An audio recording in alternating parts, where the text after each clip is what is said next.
Salam sejahtera untuk kita sekalian.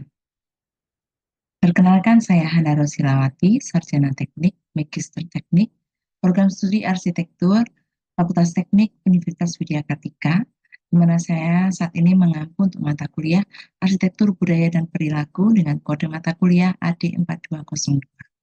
Pada kesempatan ini saya akan memberikan informasi terkait dengan deskripsi mata kuliah, kemudian kemampuan akhir yang diharapkan, materi pembelajaran, interaksi dosen dan mahasiswa, metode pembelajaran, dan sistem penilaian mata kuliah pada arsitektur budaya dan perilaku.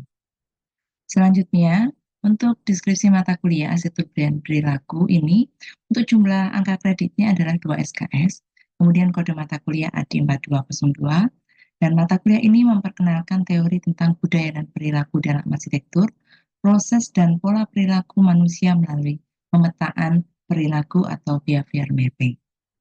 Pada arsitektur budaya dan perilaku, capaian pembelajaran mata kuliah ini adalah mahasiswa mampu menginterpretasikan dan menguasai teori tentang budaya dan perilaku dalam arsitektur dan mampu mengidentifikasi dan menganalisa proses dan pola perilaku manusia melalui pemetaan perilaku atau behavior mapping, serta mampu mengkomunikasikan pemikiran dalam menjelaskan hubungan antara budaya perilaku manusia dan arsitektur dalam bentuk tulisan, grafis, dan model yang komunikatif dan efektif. Sedangkan untuk kemampuan yang diharapkan adalah mahasiswa mampu memahami, menjelaskan arsitektur budaya perilaku, hubungan antara arsitektur budaya dan perilaku. Kemudian mampu menjelaskan perkembangan ilmu perilaku dan lingkungan serta kebutuhan dasar manusia. Ketiga, mahasiswa mampu menjelaskan dan mendiskusikan proses dan pola perilaku manusia dalam proses individual. Kemudian, mahasiswa mampu menjelaskan dan mendiskusikan proses dan pola perilaku manusia dalam proses sosial. Yang kelima, manusia mampu menjelaskan dan mendiskusikan pemetaan perilaku atau behavior mapping. Yang keenam, mahasiswa mampu menganalisa perilaku manusia melalui pemetaan perilaku atau behavior mapping, yaitu person-centered mapping. Dan yang ketujuh adalah mahasiswa mampu menganalisa perilaku manusia melalui pemetaan perilaku behavior mapping, place-centered mapping. Selanjutnya, untuk materi pembelajaran arsitektur budaya dan perilaku adalah yang pertama, arsitektur budaya dan perilaku, kedua hubungan antara arsitektur budaya dan perilaku, kemudian perkembangan ilmu perilaku dan lingkungan, kebutuhan dasar manusia, proses dan pola perilaku dalam proses individual, proses dan pola perilaku manusia dalam proses sosial, pemetaan perilaku atau behavior mapping, pemetaan perilaku behavior mapping, person-centered mapping, dan pemetaan perilaku behavior mapping, place-centered mapping. Sistem pembelajaran pada mata kuliah arsitektur budaya dan perilaku ini terdiri dari 16 minggu pertemuan, di mana minggu ke-8 ada UTS dan minggu ke-16 adalah UAS. Kemudian untuk 2 SKS ini nanti terdiri dari 2 kali 50 menit tatap muka, 2 kali 60 menit belajar terstruktur, dan 2 kali 60 menit belajar mandiri. Untuk model pembelajaran yang akan kita lakukan di dalam satu semester, yaitu ada ceramah, kemudian ada small group discussion, kemudian ada collaborative learning, kemudian case study method, dan belajar mandiri. Berikut adalah foto kegiatan di dalam interaksi dosen dan mahasiswa. Kemudian untuk sistem penilaian mata kuliah, di sini untuk UTS adalah 15%, untuk UAS adalah 15%, dan 60% merupakan tugas. Untuk kriteria penilaian pada mata kuliah arsitektur budaya dan perilaku ini adalah kedalaman materi, kelengkapan materi, dan juga gaya presentasi. Berikut untuk daftar referensi yang digunakan pada mata kuliah arsitektur budaya dan perilaku. Pada pertemuan 9 ini, mahasiswa diharapkan mampu menjelaskan dan mendiskusikan pemetaan perilaku behavior mapping. Kemudian untuk indikator penilaiannya adalah tingkat pemahaman perilaku manusia melalui pemetaan perilaku behavior mapping, person-centered mapping, dan place-centered mapping. Kemudian untuk kriteria penilaiannya adalah kedalaman materi, kelengkapan materi, dan gaya presentasi. Untuk bentuk penilaiannya adalah aktivitas partisipatif. Kemudian untuk waktu pembelajarannya adalah tatap muka 2 kali 50 menit, belajar terstruktur 2 kali 60 menit, dan belajar mandiri 2 kali 60 menit, dilakukan secara sinkronus. Kemudian untuk materi pembelajarannya adalah pemetaan perilaku behavior mapping, yaitu place-centered mapping dan person-centered mapping. Untuk penilaiannya adalah 10%. Kemudian berikut untuk rancangan tugas 5, arsitektur budaya dan perilaku, di mana tugas 5 ini dikerjakan pada minggu ke-9, ya, dikerjakan selama 1 minggu dengan capaian pembelajaran atau sub CPMK adalah mahasiswa mampu menganalisa perilaku manusia melalui pemetaan perilaku atau behavior mapping. Mahasiswa mencari 2 jurnal bahasan sebagai pengkayaan materi, metode behavior mapping, person-centered mapping, dan place-centered mapping. Kemudian melakukan pembahasan menyeluruh hasil studi jurnal yang didapatkan. Untuk luaran tugas adalah laporan, tugas pemetaan perilaku atau behavior mapping, place-centered mapping, dan place-centered mapping melalui studi kasus.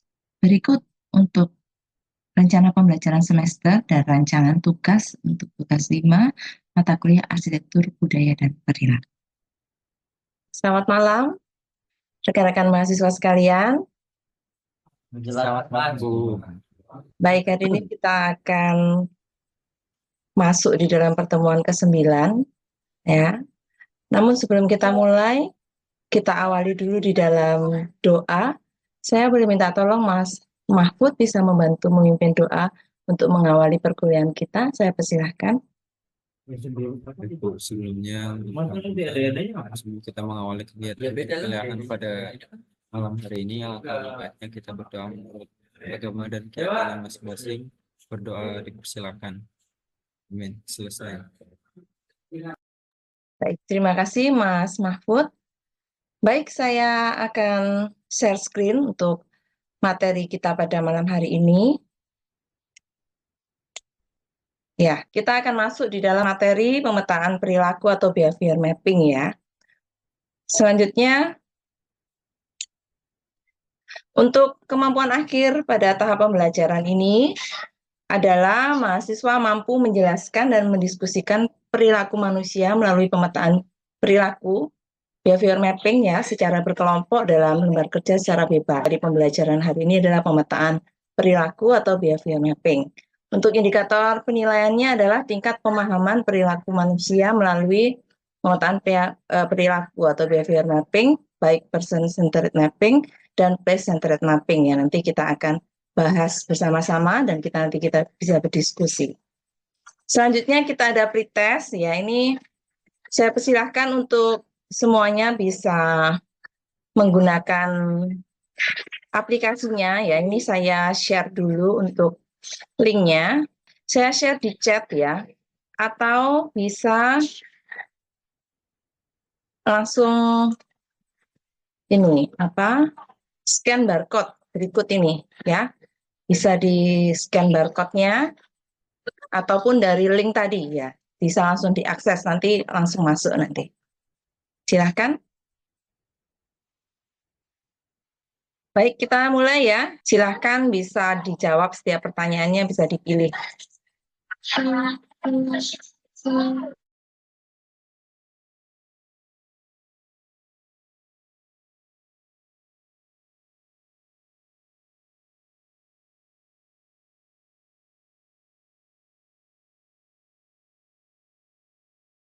Baik, selamat Mas Subakir, Mas Kevin, dan Mas Mahfud ya. Jadi 3 runner up ya. Nah, ini ada poin-poinnya. Ya, Mas Bakir, Mas Kevin. Baik, nanti kita akan coba kembali setelah kita bersama-sama berdiskusi ya. Kita bersama-sama belajar di dalam materi hari ini. Nanti kita akan coba kembali untuk post-testnya. Baik, saya lanjutkan untuk materinya. Ya.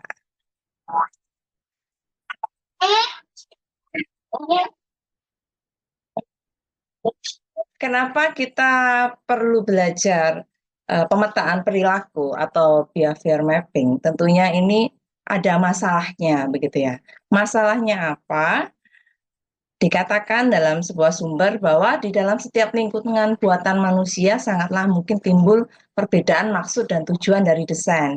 Dan apakah desain benar-benar digunakan. Jadi ketika kita membuat suatu desain, itu bisa terjadi perbedaan maksud ya, maksud dari perancang kemudian ketika diaplikasikan oleh klien atau penggunanya ini bisa menjadi perbedaan hasilnya begitu ya, tidak sesuai dengan maksud perancangnya atau tidak sesuai dengan maksud penggunanya. Nah, sehingga dari hal tersebut kita perlu lakukan pemetaan perilaku. Jadi solusinya adalah melakukan pemetaan perilaku sehingga memungkinkan peneliti untuk mengetahui bagaimana pengguna mampu menggunakan ruang yang dirancang dengan merekam perilaku pengguna atau melacak pergerakan pengguna di dalam ruang tersebut ya. Metode behavior mapping itu apa?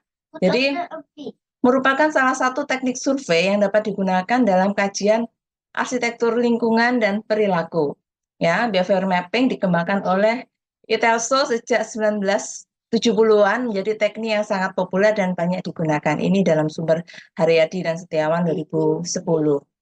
Kemudian tujuannya adalah untuk menggambarkan perilaku dalam peta, jadi mengidentifikasikan jenis dan frekuensi perilakunya, serta serta menunjukkan kaitan antara perilaku tersebut dengan wujud perancangan yang spesifik. Jadi dari situ nanti kita bisa melihat, kita bisa mengevaluasi apakah ruangan yang kita lakukan pengamatan itu tadi sudah efektif atau belum, ataukah perlu renovasi, ataukah perlu suatu ide untuk perbaikan. Nah, itu nanti kita bisa evaluasi dari hasil behavior mapping ya, atau pemetaan perilaku. Selanjutnya, pemetaan perilaku ini untuk apa? Biar yang kita desain mungkin bisa sesuai dengan perilaku.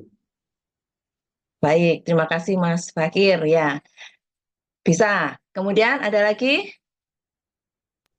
Untuk memenuhi kebutuhan perilaku pengguna, Bu. Untuk memenuhi kebutuhan perilaku pengguna. Baik, terima kasih Mas Mahfud dan juga Mas Fakir. Ya, jadi benar, dari situ nanti ya, itu tujuannya tadi ya. Jadi dari pemetaan perilaku itu tadi dapat digunakan untuk membantu mengidentifikasi pola pergerakan dan perilaku manusia pada lingkungan tertentu ya. Kemudian kira-kira kapan kita gunakan pemetaan ini? Pemetaan perilaku ini? Ketika membuat suatu desain, Bu. Ketika membuat suatu desain. Nah, ini terima kasih Mas Riko. Mungkin ini setelahnya ya. Jadi setelah kita membuat desain itu digunakan ya oleh pengguna ya. Baru kita lakukan pemetaannya ya. Jadi evaluasi yang sebelumnya itu bisa menjadi seperti suatu pembelajaran begitu ya. Ataupun memang kalau memang itu memang akan dilakukan renovasi begitu ya. Nah, itu bisa jadi usulan perbaikan. Nah, di sini untuk metode behavior mapping ya menurut Pratodi tahun 2017 dijelaskan ada 4 komponen proses. Lah, ini nanti yang akan kita gunakan saat melakukan pengamatan ya, pengamatan di lapangan ya. Kemudian di dalam metode behavior mapping ini ada dua metode yang bisa kita gunakan tekniknya ya. Yang pertama place centered mapping, kemudian yang kedua adalah person centered mapping ya. Apa itu place ya? Place centered mapping ini nanti merupakan suatu teknik yang digunakan untuk mengetahui bagaimana manusia atau sekelompok manusia memanfaatkan, menggunakan atau mengakomodasi perilakunya dalam suatu situasi waktu dan tempat tertentu ya. Dari observasi ini nantinya akan terlihat pola kegiatan yang terjadi pada suatu area yang ada di ruang publik ya, tergantung apa ruang publik ini. Kemudian pada place centered mapping ini ada tahapan pada pengamatannya, jadi nanti tinggal diikuti saja. Tahapannya seperti tadi ya, ada 4 ya. Yang pertama materialnya ya, membuat sketsa tempatnya ya, kemudian setting lokasi pengamatan ya, kemudian unsur fisiknya yang diperkirakan mempengaruhi perilaku pengguna ruangnya ya, ini harus jelas apa yang akan kita tentukan tadi. Kemudian parameternya ya, langkah berikutnya adalah membuat daftar perilaku yang diamati. Ya, contohnya tadi ya, seperti yang sudah saya jelaskan sebelumnya, perilaku laki-laki, perempuan gitu ya, ataupun kalau mau sesuai dengan usia juga bisa, mungkin lebih detail lagi yang mau diamati. Kemudian kita record ya, kita catat ya, mencatat berbagai perilaku dalam tempat tersebut dengan menggambarkan simbol-simbol pada peta dasar yang telah disiapkan. Jadi perbedaannya place centered mapping dan person centered mapping nanti adalah di dalam recordnya, nanti yang akan membedakan di sana.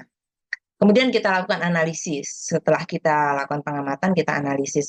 Contoh ini saya ambil dari jurnal ya, di Iskandar 2017 ya, kaitan dengan kekuatan properti dan atribut terhadap bentukan arsitektur bangunan berdasarkan persepsi pengguna. Nah, ini salah satu contoh adalah setting ruang tunggu kedatangan penumpang pesawat ya. Jadi ini ada settingannya. Nah, ini contohnya ya. Pengamatannya adalah pada hari Selasa, tanggal 25 Oktober ya, ini 2011 ya. Place-centered mapping-nya pengamatan place-centered mapping ini dilakukan pada pukul 2:30 sampai jam 3 ya. Rentannya enggak begitu lama ya, enggak apa-apa ya, silakan diamati. Karena ini area kedatangan penumpang pesawat ya, tentunya 30 menit itu sudah cukup banyak waktu ya, artinya sudah banyak aktivitas yang bisa kita amati. Nah, yang ditentukan di sini parameternya adalah laki-laki duduk, perempuan duduk, laki-laki berdiri, perempuan berdiri, laki-laki berbaring, perempuan berbaring, laki-laki lesehan, perempuan lesehan. Nah, ini dari mana kita dapatkan parameter ini? Kita dapatkan parameter ini adalah ketika kita melakukan kunjungan, kita lihat aktivitasnya apa saja sih yang mereka lakukan di sana gitu ya. Ini pengamatan pertama, ya pengamatan pertama, kemudian dilakukan penandaan sesuai dengan legenda ini tadi ya, sesuai dengan kriteria yang sudah ditentukan ya, kita lakukan penandaan di sini. Kemudian ya ini foto-foto buktinya ya tadi ya, kalau ada yang lesehan, ada yang berdiri, ada yang duduk begitu. Ada yang berbaring bahkan ya, ini ada buktinya. Kemudian di hari yang lain ya, kita datang lagi kembali ya. Di tanggal 17 November 2011 ya, ini di pukul 19.30 sampai pukul 10 ya, ini di hari yang sama. Namun beda waktu. Nah, ini pun juga menimbulkan coding yang berbeda ya. Coding yang berbeda ya, dari pola yang sama ya, pola untuk denahnya, tapi ternyata aktivitasnya di sini lebih padat di waktu tersebut ya, di hari ini, di hari Kamis 17 November 2011 ya. Jadi ada 3 waktu yang sudah dilakukan pengamatan oleh peneliti ini. Nah, ini visualisasinya ya, gambarnya begitu ya, kondisinya, settingnya, ruang tunggu. Ya. Kemudian hasilnya ya dianalisa tadi ya. Yang dianalisa ternyata pelakunya adalah penumpang pesawat dan penjemputnya. Kemudian kita bisa simpulkan karena kita bisa melakukan analisa dari yang sudah kita lihat tadi ya.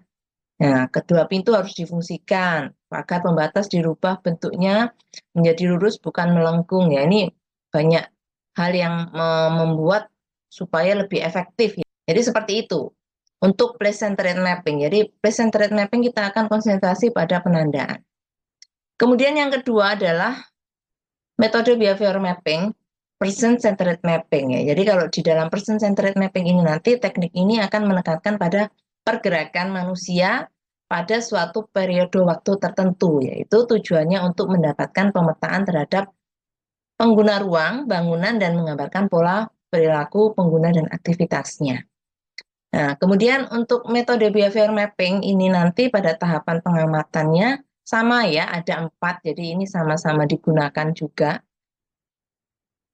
Namun yang berbeda nanti ada pada recordnya ya, di dalam recordnya yang akan membedakannya. Ada materialnya sama ya, kita membuat sketsa, tempat, setting, lokasi pengamatan, kemudian melakukan copy denah seperlunya ya, seperti tadi ya, di copy dulu denahnya banyak gitu lembarnya, kemudian kita tentukan waktunya dan sebagainya ya. Hari, waktu, tanggalnya itu kita tentukan. Kemudian parameternya ya, apa yang akan kita amati di sana. Namun di recordnya adalah peneliti mencatat perilaku satu peserta secara tunggal. Jadi lakukan pembuatan notasi mengikuti pergerakan dan aktivitas yang dilakukan oleh orang atau sekelompok orang yang telah dipilih menjadi sampel tersebut. Jadi, kemudian analisisnya adalah pemetaan perilaku biasanya dikombinasikan dengan metode kualitatif yang lainnya, yaitu menggunakan motivasi pengguna. Jadi bisa dengan wawancara juga. Nah, ini salah satu contohnya. Nah, yang pertama ini adalah untuk kamar tidur ya, pengamatan pertama. Ya, ini dideskripsikan ya. Jadi kalau yang tadi hanya penandaan di place-centered mapping, Tapi kalau di person centered mapping ini terlihat pada pergerakannya. Jadi orang masuk dari pintu, kemudian dari pintu ngapain begitu ya? Apa yang dilakukan begitu ya? Oh, mengambil pakaian ya. Kita catat ya. Kita catat ya. Ini tanggalnya ada 7 April 2022 pukul 6 sampai 21 malam. Alur sirkulasinya dicatat. Jadi ini pergerakan penggunanya di record ya, dilakukan penandaan melalui pergerakannya. Jadi ada alurnya ini ya, kelihatan alurnya ya, ada runtutannya 1, 2, 3, 4, 5. Kalau ini ada beberapa orang yang melakukan kegiatan ini, berarti kita bisa menggunakan keterangan garisnya ini yang berbeda. Bisa warna kuning, warna hijau, atau warna biru. Kemudian, nah ini di waktu yang lain tanggal 8 April ya, pukulnya sama ya. Kemudian di hari yang lain 14 April, pukul 7 ya, 7 malam sampai pukul 10, ini sama ya, dicatat lagi ya. Jadi ada beberapa waktu berbeda pengamatannya. Nah, kemudian dari sini diambil kesimpulan ya, kita analisa berdasarkan pengamatan yang dilakukan melalui pemetaan perilaku person centered mapping pada kamar tidur anak, maka didapatkan hasil perilaku pengguna dalam penggunaan ruang ternyata kurang optimal ya. Sehingga usulannya adalah mengubah tata letak perabotnya ya, kasurnya berdekatan dengan meja belajar ya. Ini sehingga lebih nyaman ketika capek ya, tinggal berbaring begitu ya. Kemudian letak lemari baju didekatkan dengan akses ke kamar mandi ya, sehingga kalau ganti baju setelah mandi kemudian siap-siap gitu kan lebih gampang begitu ya. Untuk sirkulasinya juga lebih nyaman begitu. Kemudian dispenser dilengkapi dengan meja untuk membuat mungkin kopi teh gitu ya, atau coffee table-nya, jadi lebih berdekatan begitu ya. Kalau tadi kan berbeda, jadi ditata lebih nyaman seperti itu ya, sesuai dengan sebelumnya perabotnya hanya ada ini, jadi ya kita akan lakukan pengamatannya sesuai dengan perabot yang ada ya. Kita tentukan perabotnya kan tadi sudah ditentukan, jadi tidak lebih dari itu ketika kita membuat usulan Dena, ataupun kalau memang mau menambah begitu juga boleh, silakan diusulkan ya. Seperti itu. Baik. Diskusi dan terakhir kita akan post test. Baik, dari metode pengamatan untuk pemetaan perilaku ini, apakah ada pertanyaan dari Mas dan Mbak sekalian? Dari rekan-rekan mahasiswa, saya persilahkan. Bertanya, Bu. Silakan Mas Subaget. Iya, ini kan contoh tadi di rumah pribadi itu kan pengamatan. Berarti kita mengamati dan ada yang kita amati. Dalam kasus kamar tidur, berapa mungkin kita bisa mengamati kegiatan orang, Bu? Karena kan pribadi.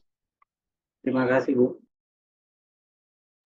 Baik, terima kasih Mas Bakir ya, benar. Jadi kalau di dalam rumah tinggal ini memang ada ruang-ruang yang sifatnya privasi. Makanya bisa kita tentukan ya, tentukan seperti tadi kalau di kamar tidur, misalkan kamar tidur anak ya, tadi kan yang menggunakan aksesnya adalah anak ya, tidak apa-apa, sesuai dengan yang menggunakan saja yang kita amati. Kalau 1% ya 1%. Semisal kamar tidurnya untuk master bedroom ya, artinya yang utama berarti ada suami istri atau ayah ibu gitu ya. Jadi kalau seandainya ada 2 pelaku di dalam satu ruang ya, tidak apa-apa ya, 2 orang tersebut yang kita amati ya. Jadi nanti penandaannya kalau person centered mapping berbeda, warnanya dibedakan, seandainya merah ini suami, yang kuning istri begitu ya. Jadi kita amati pergerakannya. Nah, kalau yang bersifat publik mungkin kita bisa tentukan misalkan ruang keluarga. Ruang keluarga ini kan yang menggunakan banyak begitu ya.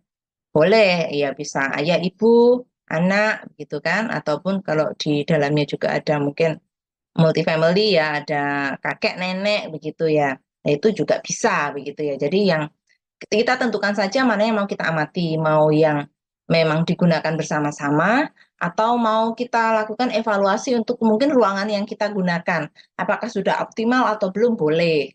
Seperti itu Mas Bakir. Ya, Bu. Terima kasih, Bu. Ada pertanyaan lagi?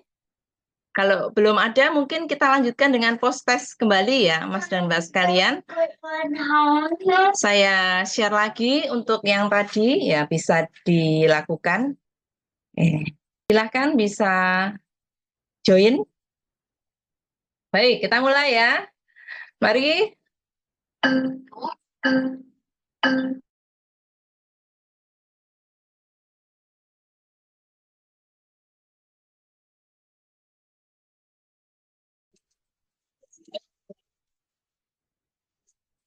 Ya, Mas Levi juara pertama, kedua Mas Mahfud, ketiga Mas Aldi ya. Ini untuk hasilnya ya cukup banyak yang benar. Ya, saya lanjutkan kembali. Ya, selanjutnya adalah tugas ya. Jadi deskripsi tugasnya saya sudah siapkan untuk lembarnya, nanti bisa di-download di e-learning kita Universitas Widya Kartika ya di Dion, nanti silakan bisa di-download. Jadi ini berkelompok ya. Jadi mencari satu jurnal bahasan ya. Jadi satu jurnal bahasan ini nanti karena yang di dalamnya ada dua ya. Seandainya misalkan dapat jurnalnya adalah metodenya hanya satu ya, yang digunakan berarti harus cari dua, jadi dua jurnal, person centered mapping dan place centered mapping. Tapi apabila di dalam satu jurnal dibahas dua materi bahasan ya, person centered mapping ataupun place centered mapping, cukup satu jurnal saja ya. Jadi ini kondisional ya. Kemudian pengerjaan secara kelompok ya, seperti kelompok yang sebelumnya sudah dibentuk ya 3-4 orang di dalam setiap kelompoknya.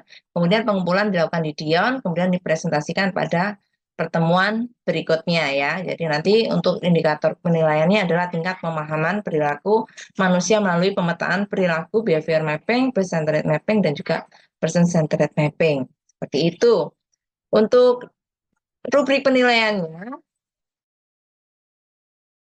ya, ini adalah untuk deskripsi tugasnya ya. Jadi uraian tugasnya, kemudian lingkup rancangan atau metode yang digunakan. Jadi pemetaan behavior mapping ya tadi ya, jurnal 2 apabila memang di dalamnya ada satu pembahasan masing-masing jurnal. Tapi kalau di dalam setiap pembahasannya ada dua materi tadi, person centered mapping dan place centered mapping, cukup satu jurnal saja cukup ya. Kemudian dikumpulkan paling lambat pada pertemuan minggu depan ya. Kemudian dikumpulkan dalam bentuk dokumen PowerPoint pada Dion. Dilakukan pengerjaan secara kelompok ya, 3-4 orang setiap kelompoknya. Kemudian pengumpulan di Dion dipresentasikan pada pertemuan berikutnya ya. Berikut untuk indikator penilaiannya ya. Kriteria penilaiannya adalah tingkat pemahaman ya, kemudian kedalaman materi, kelengkapan materi, gaya presentasi ya, tingkat pemahaman perilaku manusia melalui pemetaan perilaku behavior mapping. Dan ini indikator penilaiannya ya, seperti sebelumnya, nanti bisa dibaca kedalaman materinya yang menjadi rujukan harapannya maksimal 5 tahun terakhir, jadi cukup baru ya, jadi supaya tidak terlalu lama, kita bisa lakukan maksimal 5 tahun terakhir ini apabila yang mendapatkan nilai A begitu ya. Nanti bisa dilihat untuk kriteria yang lainnya ya. Kemudian ada kelengkapan materinya dan juga gaya presentasi bisa dibaca untuk rubrik penilaiannya.